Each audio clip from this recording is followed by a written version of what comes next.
Udah harus ini. Pegang itu belis. Bukan harus Oh, itu gitu aja. dokumen Pak. Aku pegang aja dah. Kan Gak apa-apa Bu, harus ada ibunya juga. Ada. Bapak punten sebelumnya. Coba lihat dulu. Boleh.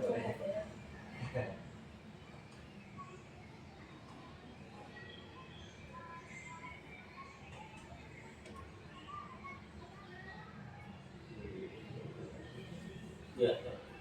Sebelumnya Pak punten. Perkenalkan nama Ya. Elit Taudin dari teknologi digital. Langsung aja Pak ya. Ya, boleh. Berkata gitu. Jadi untuk yang pertama tuh kalau boleh tahu tuh ini tuh perusahaannya tuh lebih ke bidang apa sih Pak? Nah, kalau ini bukan perusahaan. Ya. Kalau ini dinas perumahan dan kawasan permukiman. Salah satu dinas yang di bawah komando dari Wali Kota Bandung. Ya. Jadi kami juga di sini sebagai kepala PT Tegalegati. Setiap dinas pasti ada struktur organisasinya, ya, bagi bidang, lokasi dan PP. Kebetulan saya sendiri itu menjadi kepala PP. Kalau boleh tahu Pak, untuk jumlah karyawan di sini tuh kira-kira ada berapa? Jadi jumlah karyawan untuk PNS-nya itu ada 10 orang. Ditambah lagi non PNS yang kebetulan tahun 2025 itu sudah ada pengusuhan dan dilantik menjadi P3K paruh waktu. Itu sebagai bagian daripada ASN.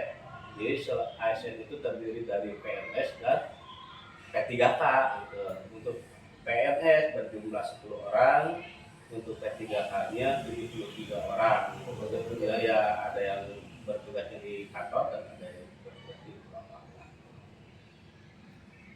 Pak, kalau untuk perencanaan kerjanya itu kayak gimana? Nah, awalnya perencanaan bekerjanya sesuai dengan lamaran. Nah, kalau dulu itu semuanya masuk lamarannya untuk tenaga kebersihan.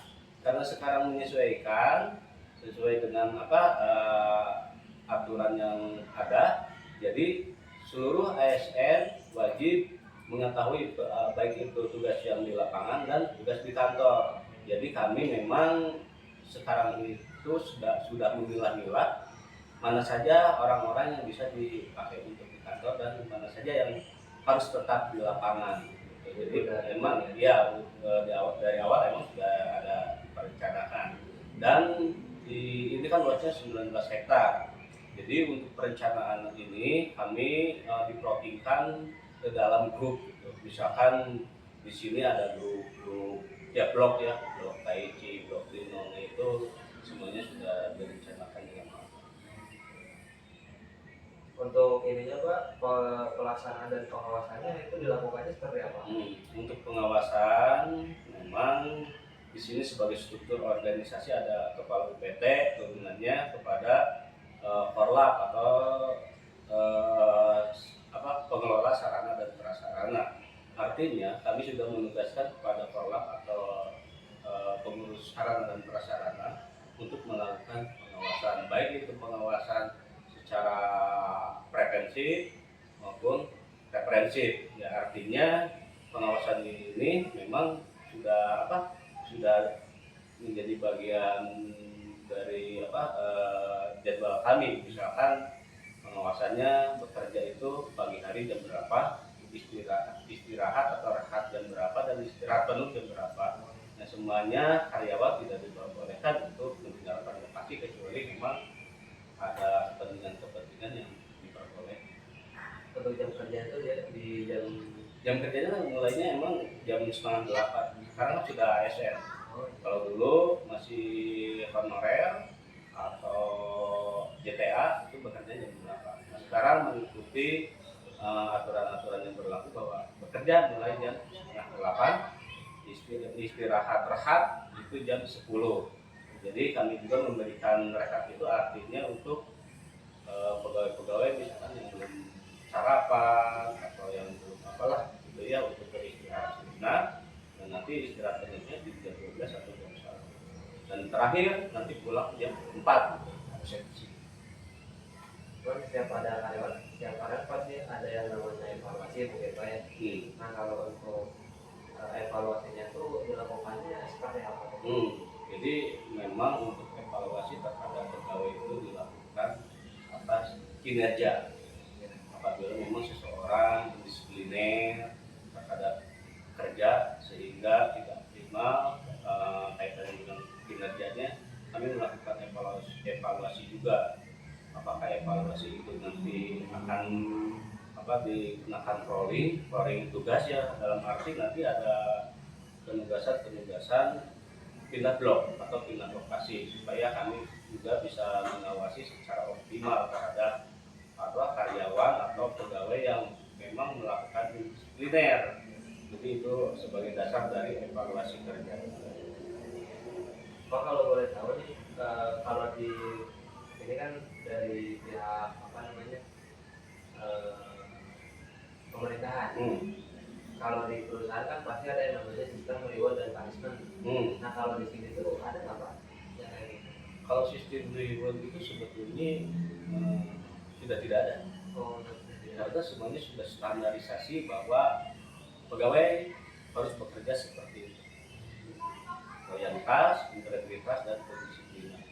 Kalau memang ada juga pegawai atau karyawan yang kurang gitu ya, itu bukan arti diberikan ya bukan berarti dia akan kena sanksi. Ya kan, sanksinya bermacam-macam, kayak ada yang sanksinya bersifat tertulis atau yang sanksinya bersifat sosial. Artinya kami yang kebanyakan sosial saja, karena yang sosial itu nanti akan berdampak juga terhadap orang tersebut yang melakukan indisipliner atau kinerjanya yang kurang. Berarti nggak ada tambahan untuk reward. Untuk reward hanya motivasi saja. Ya misalkan seseorang itu pendidikannya tidak SMA, nah kami memberikan motivasi supaya meningkatkan pendidikan. Jadi jangan sampai apabila ada peluang, misalkan ada peluang nih, karena seseorang meskipun tugasnya bagus, kerjanya bagus, tapi pendidikannya kurang optimal, itu juga akan berdampak pegawai. Buat apa kami memberikan reward ya? Kalau misalkan tidak memenuhi standarisasi dari kepegawaian. Tapi kalau udah masuk ke pendidikan yang lebih tinggi, berarti akan ada reward juga? Akan ada, karena itu kan sebagai strukturisasi dari organisasi pemerintahan, itu ada tingkatan-tingkatan, atau kalau di kami itu ada jenjang kependidikan, jenjang karir, dan jenjang jabatan. Itu bertahap ya, tidak begitu masuk mendapatkan reward. Enggak, rewardnya itu saja yang digaji. Kalau tidak rewardnya jelek ya tidak akan digaji. Pak, kalau untuk mekanisme penanganan pegawai sama dengan kinerja yang rendah tuh dia harus ngapain gitu Pak? Nah, salah satu yang kayak misalkan ini kinerjanya kayaknya kurang bagus atau kurang oke. Kan mungkin tadi tuh lebih ke dipindahin kayak waktu itu dipindahin tempat rolling atau ya, betul. Jadi yang misalkan yang kinerjanya rendah, kami akan pindahkan ke lokasi yang lebih dekat supaya pengawasannya lebih cepat. Akan tetapi apabila memang seseorang tersebut masih tetap tidak ada peningkatan, kami juga yaitu sanksi sosial. Iya, langsung saja sanksi sosial. Artinya dia akan berdampak langsung terhadap dirinya sendiri. Kalau bisa, salah satu contoh seseorang yang sudah tidak lagi memberikan optimalisasi bekerja, nah itu kami tidak akan perintah lagi, tidak akan diberikan tugas. Ya, itu akan berdampak terhadap jiwa seseorang. Berarti dia itu sudah tidak berkenan lagi. Nah itu harus diperbaiki. Nah, kalau misalkan masih tetap, maka kami akan memberikan laporan terhadap kinerja seseorang. Itu berlaku untuk ASN semuanya. Ya, karena ada laporan kinerja pegawai. Sama lah, PNS juga ada sama. Nanti dilimpahkan ke bagian umum dan kepegawaian itu tindak lanjut. Bahkan nanti karena memang untuk P3K ini kan masih perjanjian kontrak kerja ya. Nah, ini sebetulnya yang perjanjian seperti ini masih tahap awal. Apabila seseorang tidak bisa melakukan kinerjanya dengan baik, maka akan itu hubungan kerja. Paling yang disipliner, salah satu contohnya berbuat pidana, yang kriminal. Jadi cuma ada toleransi Sudah ada toleransi yang seperti itu. kalau untuk KPI-nya Pak, Seperti apa? kayak indikator performa si kinerja karyawannya itu dilihatnya dari segi apa kan? Kalau tadi itu yang rendah itu mungkin ke sana di rolling atau misalkan dikasih sanksi sosial dan sebagainya. Nah untuk indikator KPI si karyawan itu dilihatnya dari apa aja? Kan sudah diberikan tugas. Kalau misalkan diberikan tugas tidak sesuai dengan target, maka itu kinerjanya berkurang. Dan ini juga berdampak pada kelompoknya. Jadi bekerja itu tidak satu orang, Pak. Tidak individu. Iya, tidak individu. Itu ada berapa orang, ada 4, ada 5. Nah, itu juga akan berdampak pada rekan-rekan kerjanya sendiri. Gitu. Kalau misalkan ada seseorang yang istilahnya peningkatan kinerjanya itu. Jadi kerjanya tuh per tim ya Pak?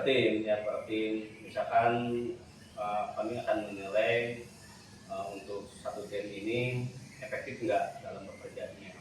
Terus yang kedua, secara individualitinya apakah dia itu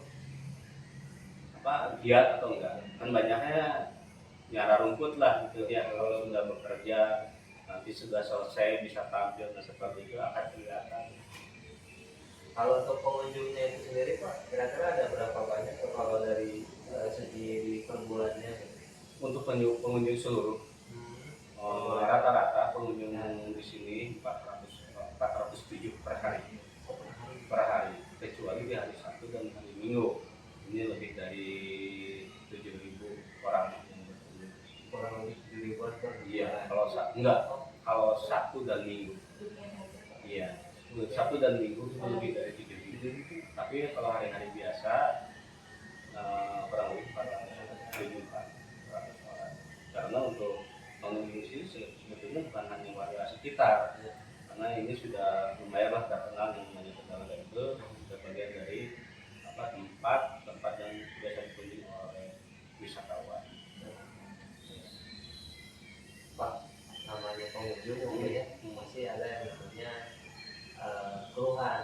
Nah biasanya tuh yang sering dikeluhkan sama pengunjung itu apa sih Pak? Ya betul. Yang pertama karena ini taman berbayar, dalam arti setiap pengunjung itu harus bayar ya. Yang pertama itu masih adanya pungutan liar. Salah satu contoh misalkan yang berkunjung harus membayar 1.000, diminta 2.000. Nah itu akan ada menjadi keluhan dari masyarakat. Yang kedua pelayanan di dalam area. Nah, yang berkeinginan tempat itu yang nyaman, yang tertib, yang bersih. Ternyata di dalam itu masih ada banyak sampah, banyak pengamen. Itu yang menjadi gangguan kami. Memang di Kota Bandung yang menjadi permasalahan yang sangat signifikan itu adalah persampahan, di mana memang sampah ini belum bisa terkendali secara menyeluruh. Ini menjadi permasalahan klasik ya, di kami di Tegalega, di tempat-tempat lain juga, di tempat rekreasi. Yang menjadi permasalahan adalah sampah. Ketika banyaknya pengunjung, adanya pedagang, itu akan berdampak pada produksi sampah apabila tidak bisa ditangani secara baik.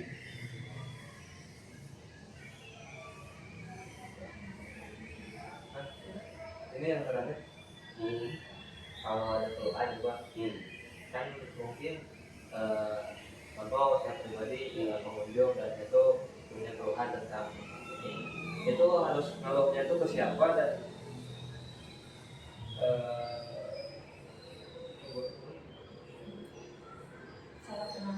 Oh ya, memang sekarang kan sudah modernisasi ya, apalagi medsos itu sekarang sudah menjelajah ya. Jadi biasanya masyarakat yang kurang terhadap pelayanan bisa melaporkan langsung kepada dinas melalui ada itu surat untuk ditujukan kepada optimal. Yang keduanya bisa saja mereka muncul juga di medsos, ya itu apa sebagai kami itu sebagai penilaian bahwa ini perlu ditingkatkan atau gimana lah gitu ya. Kritik mungkin Iya, ya. kritikan sebagai dan saran seperti itu. Tapi nggak apa-apa coba kalau misalkan ada orang yang speak up di sosial media. Dilihat dari kualitasnya juga gitu ya. Kalau misalkan masih biasa-biasa saja kami tidak menerima kritik dan saran, tapi kalau misalkan sudah menjelek-jelekan itu perlu pembuktian. Kami juga akan mempermasalahkan seperti itu. Jadi memang harus ada data dan Ada dasarnya, kalau misalkan ini tidak mereka itu tidak terlayani dengan baik, maka yang tidak terlayaninya harus jelas. Boleh saja sekarang kan sudah kebebasan menyampaikan pendapat, menyampaikan saran. Baik, Bapak hasil nantinya terima kasih banyak mungkin untuk nanti sudah cukup lumayan banyak dan ya mungkin sedikit baginya itu akan membantu kita untuk di sebenarnya. Kalau masih ada kekurangan, tanyain aja lah sama Bolis gitu ya. Bapak Yang mudah-mudahan dari hasil wawancara ini bermanfaat juga buat Ade yang sedang mengajar ini ya. Target pendidikan ya. Berapa tahun sebenarnya? Berapa tahun? saya pribadi Ya, usia bukan target pendidikannya 4 tahun 4 tahun, S1 gitu. Sekarang sudah semester berapa? semester 6. Semester 6. Ya, sebentar lagi. Ya, mudah-mudahan diberikan kemudahan dan kelancaran. Terus mau gitu Bapak udah Mas bisa saya tuh ya dianggurkan Wah, lah, saya boleh layarnya boleh sih, boleh. atau nanti bisa Bapak ya Ya, ada sekarang sono ada ya teh gering di mana tapi? tapi mah di Cianjur Waduh, cuma tuh tadi kan kita ke Sohor gitu. Oh. Tadinya kan sore teh Bapak teh baru 10-an. oh jam 10 pas tadi teh setengah salapan kan setengah salapan mah Ayah biar. oh jadi mau kabutnya ngejar teh Pak setengah salapan mah mangkat di situ teh masa pang bisa ke hari ayeuna soalnya sore balik teh biasa mana teh tiba-tiba hari ayeuna tapi hari tiba-tiba kan namanya cara beres itu hari bapana jadinya teh padahal mah Jauh kami soalnya mah kan pada pulang oke. Iya mas. Berkat. sehat Bapak turun kita Ya, punya apa namanya? Nuhun Nuhun boleh, nuhun boleh. Tapi nunggu dulu kan. Ya, ya.